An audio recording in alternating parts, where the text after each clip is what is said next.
So things are about to get better around here, y'all. The show is going to improve. The effects, a lot of stuff is about to change and get different, but it's going to be better. And I just really hope that you all enjoy it, because it's we're going on 3 years now, and things are about to get better around here. Not that they're bad by any means. I mean, I definitely appreciate everyone who has been rocking and rolling with us, but it's just, it comes a time and a point where you can't get stagnant. It's time to upgrade, you know? And that is coming very soon. And I may announce it. I may just drop it on y'all and see what you think. But better is coming. Stay tuned. Ladies and gentlemen, blurs and nerds, freaks and geeks, this is Do You Speak Geek?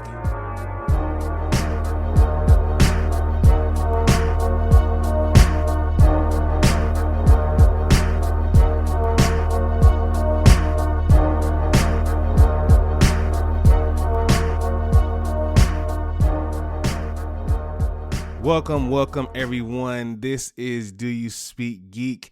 I am your host, Nix. This is episode 109. Yo, what it do, y'all? What's going on? Hey, we back up in this piece, and we giving y'all the latest and the greatest in news and reviews inside the geek realm. Shout out to everybody who listened to the previous episode, who has been rocking with us. And if you are new to the podcast, welcome to Do You Speak Geek? Shout out to all the new subscribers, any new followers. I love y'all. Y'all are fam. Y'all mean a lot to me. And I want to make sure I give y'all the best every single week with this podcast. So wherever you get your podcasts, wherever you listen to them, because we're everywhere, find Do You Speak Geek, hit that subscribe, and follow along with us. All right? DoYouSpeakGeek.com, the central hub for everything DYSG. A lot of new stuff is coming to DYSG.com, so please hold on tight, because it's about to get better, baby. DoYouSpeakGeek.com has everything you need, from our blog to our merch. Please get some merch. And yeah, the podcast is there. The social medias are there. So wherever you look around and browse around on the internet, just hit that DoYouSpeakGeek.com and save us as a favorite. All right. Follow us on social media, Facebook at DYSGFB, Twitter at DYSG_tweets, and Instagram, TikTok, and Quirk Chat at Do You Speak Geek. Yo, y'all need to go mess with Quirk Chat for real. Quirk Chat really has what we need for these peoples out here, for the blurs, you know what I mean? So y'all check out Quirk Chat. Shout out to Quirk Chat, you know what I mean? YouTube is the only place where you can find the Dono and Daddy Show. Please be sure to subscribe, like, Hulk, smash that bell for all notifications, and leave your comments. We want to know what you guys think. Nothing really big this week, so we're just going to hop right into the show and do what we do about this time. Y'all know what we do. Let's speak geek. Suit up. I want to be the very best. Talk nerdy to me.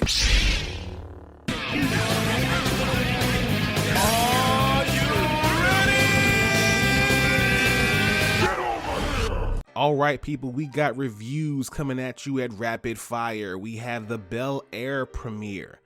Bel Air is perhaps a bizarre contemporary reworking of a beloved nostalgia property. I mean, if you grew up in the 90s, The Fresh Prince of Bel Air was a must-see TV and since has become a modern classic. Bel Air takes the show's light premise and characters and snaps them into a far more somber one-hour drama, entirely burdened by the hovering specter of the beloved sitcom.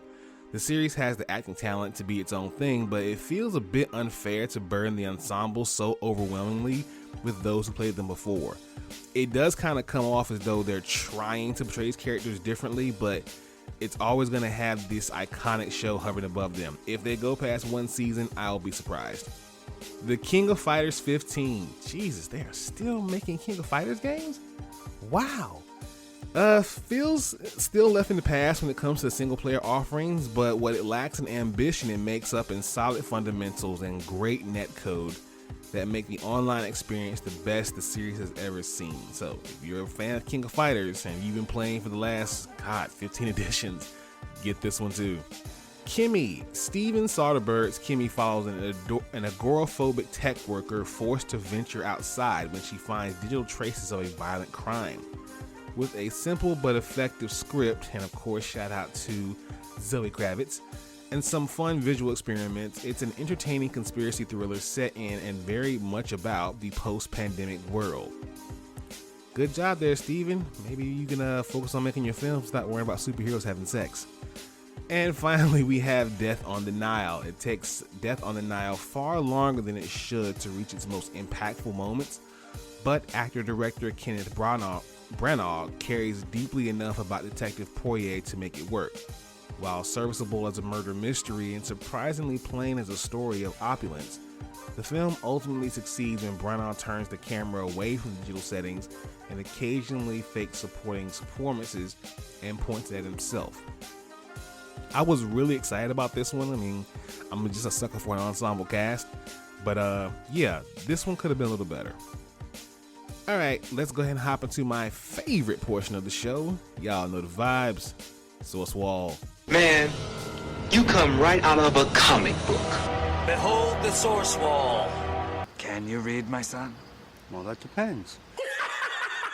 There is nothing wrong with reading a story and looking at the pictures.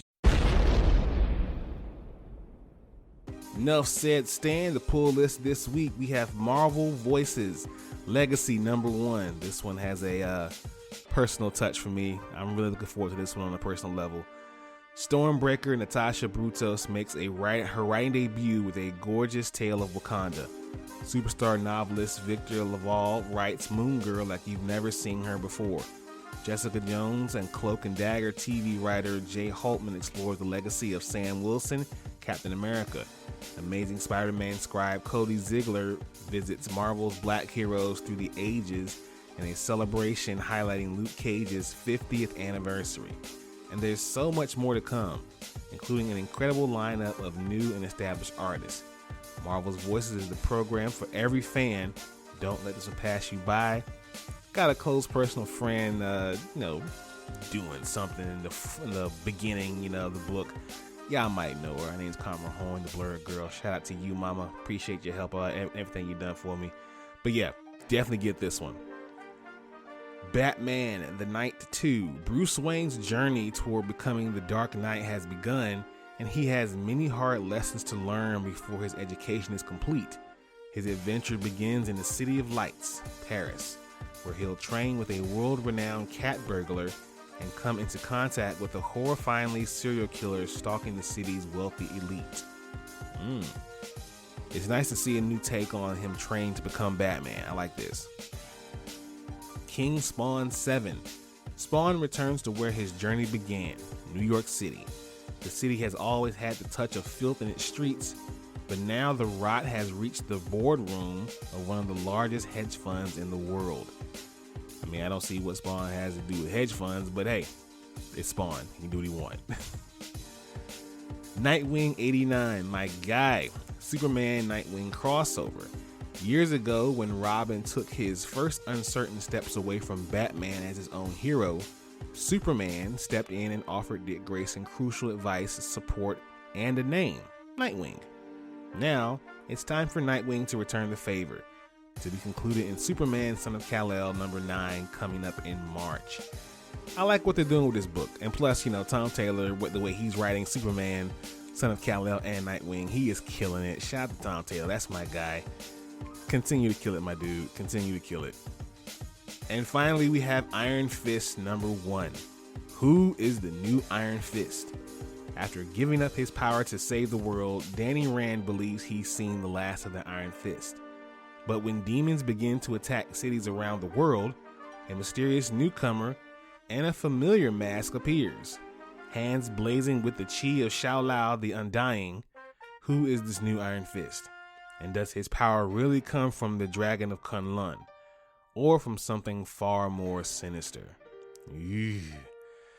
Yo, please check all these comics out this Wednesday at your local comic book store. Now in Source Wall news, Dark Crisis, after the Justice League dies, the universe faces its greatest threat. So it's never good news when DC heroes hear the word crisis. It's been that thing that's been going on in DC for like years now. And it's gearing up for another crisis this summer, and it couldn't come at a worse time. DC has announced Dark Crisis, a new comic book event being billed as the company's biggest story of 2002. This crossover builds on the foundation of past epics like 85's Crisis on Infinite Earths, 2005's Infinite Crisis, as a familiar cosmic villain seeks to restore the original DC multiverse. What? Someone's gonna try to reset the whole thing back to the way it was? I'm with it. Let's go. Dark Crisis is being written by Joshua Williamson and drawn by Daniel Sampier. It's no coincidence this story is debuting shortly after Williamson chronicles the death of the Justice League in April's Justice League 75. Dark Crisis builds directly on the events of that issue and other recent DC series like Infinite Frontier. This new conflict will unfold in a time when nearly every member of the Justice League is feared dead, leaving the newly minted Superman John Kent to spearhead a new team. But as John will discover, not every hero is willing to put their life on the line for what may be a suicide mission.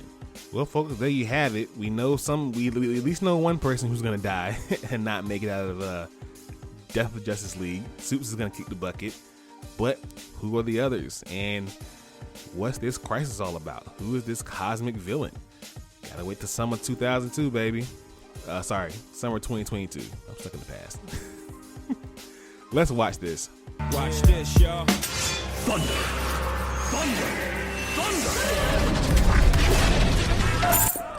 Lannister always pays his debts. Whoa, dude. I am the villain of the story. All right, folks. Obi-Wan Kenobi Star Wars series release date has been announced. Disney CEO Bob Chapek announced on an earnings call that the Obi-Wan series will premiere on May 25th on Disney+. The new series is the next in line after Book of Boba Fett, which wrapped up this past week. Obi-Wan Kenobi will follow the vulnerable Jedi during his exile in Tatooine. We still know relatively little about the series, though there have been hints of a new duel with Darth Vader.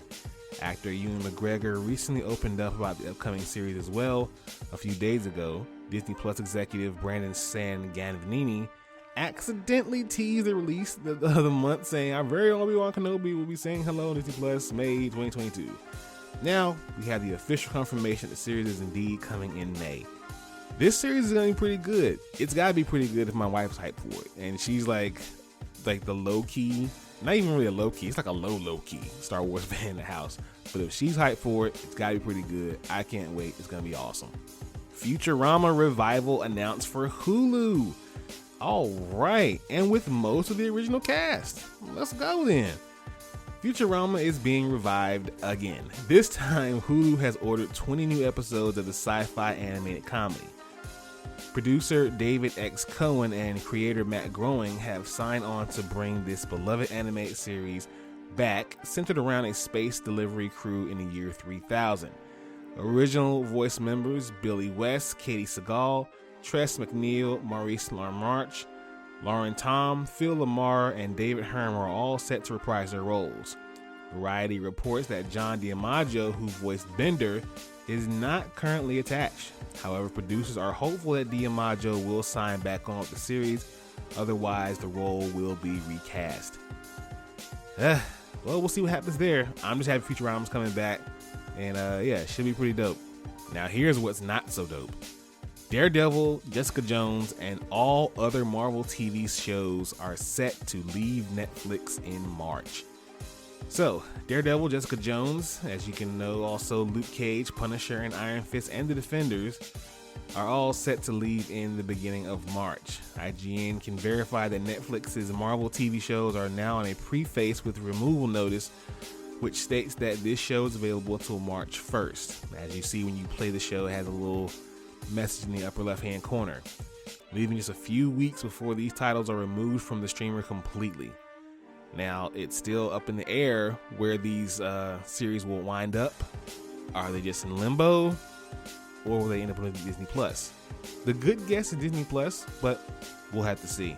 And finally, a new DC Heroes sizzle reel. I love sizzle reels. The best look so far we've seen of Dwayne Johnson's Black Adam. So DC has shared a look of its 2022 movies with a new trailer called The World Needs Heroes. This 1-minute video features a surprising new footage, particularly of Black Adam, but also The Flash and Aquaman 2. In a video released on social media, DC shared a 1-minute look at upcoming films the company has lined up for 2022. While there are some familiar looks at the Batman, Dwayne Johnson's Black Adam takes center stage with a bunch of never-before-seen footage of Johnson and his co-stars. Now, the co-stars, oh my god. Hawkman, Pierce Brosnan and his Dr. Fate. Oh my god, his suit looks amazing. Yo, the suits are so much better than they have ever been in this time. Like, seriously, Marvel, DC suits are better than they've ever been. Ever. Whew. Speaking of suits, also included in the sizzle reel, the Flash movie with a better look at Ezra Miller's redesigned suit, as well as Jason Momoa's black suit from the upcoming Aquaman and Lost Kingdom. Not to be left out, there's Michael Keaton's Bruce Wayne can be heard doing a voiceover. Man, let's go. I cannot wait to see Black Adam. It's not even for Black Adam. I'm ready to see the JSA. Let's go, man. I can't wait. Hawkman is looking amazing. Dr. Fate, Adam Smasher, come on, dog. Let's go. Ezra Miller in his new suit. Sorry, I'm a DC guy. I hate to say it, but yes, I am a DC guy. Let's go, DC. All right, let's hop into Thumb Life. Peace, love, and video games! It's on like Donkey Kong.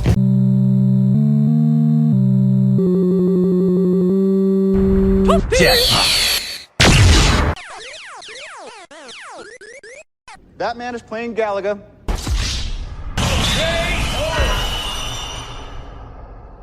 Okay, gamers, we only got one piece of news, but it's got a lot into it, so let's talk about it. The Nintendo Direct for February 2022. Here are some of the things that were revealed. Let's go down these real quick. Xenoblade Chronicles 3 has been announced and will be released in September 2022. This new story will follow the adventures of Noah and Neo amid turmoil between the hostile nations of Kevs and Angus. Xenoblade Chronicles 3 also looks to connect the futures of both Xenoblade Chronicles and Xenoblade Chronicles 2. Mario Kart 8 Deluxe will soon be getting new tracks via the paid Booster Course Pass. This will add 48 additional courses to the game through 2023. First of the 6 waves, all of which will contain 8 courses, arrives in March 18th and includes such classic tracks as Wii Coconut Mall, N64 Choco Mountain, and Tour Tokyo Blur. While the Mario Kart 8 Deluxe Booster Course Pass will cost $24.99, it will also be free to all members of Nintendo Switch Online Plus Expansion Pack. Not a bad deal. Nintendo announced that Fire Emblem Warriors 3 Hopes will be arriving on Switch on June 24th.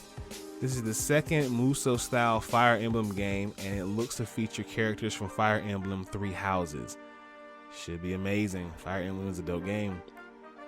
Mario Strikers is returning with the Mario Strikers Battle League. This 5v5 soccer game with no rules features Mario characters and will allow up to 8 players to compete on one Switch. Much like Mario Kart, Battle League will let players use items and activate special shots to help them secure victories. Mario Strikers Battle League will be released on June 10th, 2022. A remaster of Chrono Cross will arrive on Nintendo Switch on April 7th. Chrono Cross, the Radical Dreamers Edition as it's called, will include such updates as the ability to turn off encounters and an enhanced soundtrack. The game also includes the Radical Dreamer text adventure that was previously available only on Satellite View. Now this is the one that got me. Fans of Wii Bowling will be happy to know a new version of it will be returning as part of Nintendo Switch Sports. Joining bowling will be tennis, chambra, which is swordplay, soccer, badminton, and volleyball. Additionally, the leg strap accessory found in Ring Fit Adventure can be used to kick a virtual ball in Soccer Shootout. Nintendo Switch Sports will also become available on the will become available on April 29th, and there will be free updates post-launch, including one that adds golf. An online playtest will take place on February 18th to the 20th for all Nintendo Switch Online members. Can't wait for that. Wii Sports is my joint. This should be dope too. Disney Speedstorm is a new free-to-play racer that features Disney and Pixar characters such as Mickey Mouse, Captain Jack Sparrow, and Sully. It will support cross-platform play and split screen, and new characters, circuits, and karts will be introduced as part of a seasonal format. This new challenger in the kart racer genre will be released this summer. The Nintendo Switch will soon be home to remakes of Front Mission and Front Mission 2. Front Mission First Remake will arrive this first summer, and Front Mission 2 Remake will come at some point in the future. And last, we have Splatoon 3 will be getting a new version of the co-op Salmon Run mode, first introduced in Splatoon 2. We were given no release date beyond summer 22, but we did get a glimpse of some colorful, chaotic action, and we'll be able to play that later this year. So, what did you guys think of Nintendo Direct? What was your biggest takeaway? What are you most excited about? Me, Nintendo Switch Sports. I cannot wait. Y'all, when it comes to the tennis, it gets competitive in this house. Yo, me and my wife go so hard on this sports, on the tennis. I cannot wait. Yo, like, for real, it's about to get, like, I'm about to lose probably 20, 50 pounds up in this joint just playing tennis with her. It's about to go down. I cannot wait. But yeah, I'm excited. Nintendo Direct, February. Y'all did good. All right, you nerds, let's mark out. So what you gonna do?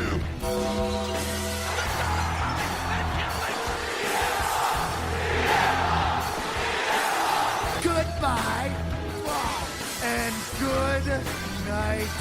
Bang! Okay, you wrestling smarks, there's a couple of things that we could talk about, but there's only really one thing to talk about. Ladies and gentlemen, Keith Lee is in AEW. Come on.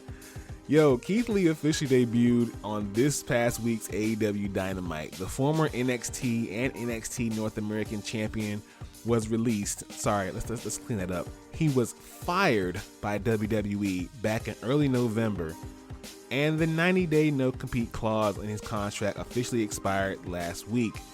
Lee made quick work of Isaiah Cassidy. He almost threw him out of the ring. I think he could have.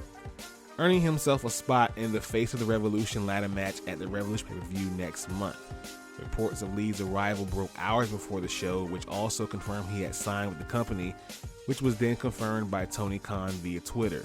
Lee won via using his old Big Bang Catastrophe finisher, then beat down both members of Private Party when they attempted to attack him. Keith looked good, man. That's my guy, yo. Keith Lee, he looked good. He hadn't missed a step. But like, seriously, I really thought he was going to throw Isaiah Cassidy out of the ring. Like, seriously, like, I think he could have if he wanted to, but you know, maybe we'll get that one day in AEW. I don't know. Like, Keith Lee, he's an anomaly, man. Like, to be so big and so powerful, but yet so agile and so quick, like, and let's remember that WWE fired this guy. Come on now, what else is there to say? Now, same episode of AEW Dynamite, we also had another first appearance. We had the Switchblade, Jay White, from New Japan Pro Wrestling pop up there. Yes, that Jay White, the Grand Slam champion, Jay White popped up in there. Made a surprise interview during a segment involving Roppongi Vice, Adam Cole, and the Young Bucks. The Elite attacked Trent and Rocky Romero ahead of their match on the AEW Rampage, only for White to step in and assist.